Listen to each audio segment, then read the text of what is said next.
ഛത്തീസ്ഗഡ് സുഗ്മ മേഖലയിലുണ്ടായ ഏറ്റുമുട്ടലിൽ സുരക്ഷാ സേന ഒരു മാവോയിസ്റ്റ് ഭീകരനെ വധിച്ചു. തലയ്ക്ക് 5 ലക്ഷം രൂപ വിലയിട്ടിരുന്ന കേരളപാൽ ഏരിയ കമ്മിറ്റി അംഗമാണ് കൊല്ലപ്പെട്ടത്. ഏറ്റുമുട്ടലിനിടയിൽ ഉണ്ടായ സ്ഫോടനത്തിൽ 3 സുരക്ഷാ ഉദ്യോഗസ്ഥർക്ക് പരിക്കേറ്റിരുന്നു. വിവരങ്ങളുമായി ജിഷ്ണു കൃഷ്ണൻ ചേരുന്നുണ്ട്. ജിഷ്ണു, വിവരങ്ങൾ.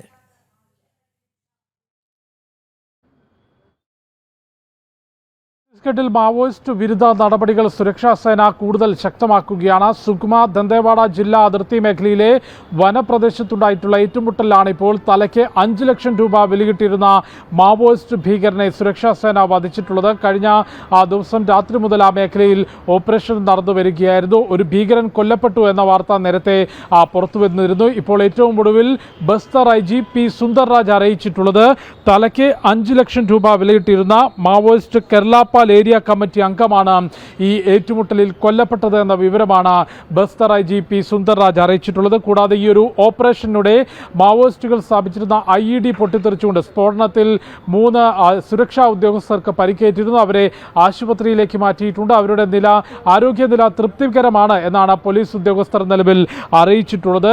പ്രത്യേകിച്ച് ദന്തേവാഡ, സുഗ്മ, നാരായൺപൂർ മേഖലകളിൽ മാവോയിസ്റ്റ് വിരുദ്ധ പോരാട്ടം ശക്തമാക്കുകയാണ്. കഴിഞ്ഞൊരു മാസത്തിനിടെ മാത്രം സുധാകരൻ എന്നറിയപ്പെടുന്ന ഗൗതം, കൂടാതെ നംഭാല, കേശവറാവ് എന്നിങ്ങനെ ആ മേഖലയിൽ മാവോയിസ്റ്റ് പോരാട്ടങ്ങൾക്ക്, കമ്മ്യൂണിസ്റ്റ് ഭീകര പോരാട്ടങ്ങൾക്ക് നേതൃത്വം നൽകിയിരുന്ന മാവോയിസ്റ്റ് ഭീകരരെ സുരക്ഷാ സേന ഏറ്റുമുട്ടലിലൂടെ വധിച്ചിരുന്നു. ഇപ്പോൾ തലയ്ക്ക് 5 ലക്ഷം രൂപ വിലയിട്ടിരുന്ന കേരളപാൽ ഏരിയ കമ്മിറ്റി അംഗത്തെയാണ് ഏറ്റുമുട്ടലിൽ വധിച്ചിട്ടുള്ളത്. തോക്ക്, സ്ഫോടക വസ്തുക്കൾ, പണം ഉൾപ്പെടെയുള്ളവ ഈ ഭീകരനിൽ നിന്ന് പിടിച്ചെടുത്തിട്ടുണ്ടെന്നും മേഖലയിൽ കൂടുതൽ സേനാവിന്യാസം നടത്തിക്കൊണ്ട് പരിശോധന നടത്തുകയാണ് എന്ന കാര്യം കൂടി ബസ്തർ IG അറിയിച്ചിട്ടുണ്ട്. ഒന്നുകിൽ ആയുധം വെച്ച് കീഴടങ്ങി നിയമാനുസൃതമായിട്ടുള്ള പുനരധിവാസ പദ്ധതികളുടെ ഭാഗമാവുക, അതല്ലെങ്കിൽ ശക്തമായ നിയമ നടപടികൾക്ക് വിധേയമാവുക എന്ന മുന്നറിയിപ്പോടുകൂടിയാണ് ഛത്തീസ്ഗഡ് മേഖലയിൽ മാവോയിസ്റ്റ് വിരുദ്ധ പോരാട്ടം സുരക്ഷാ സേന ശക്തമാക്കുന്നത്. നീലിമ.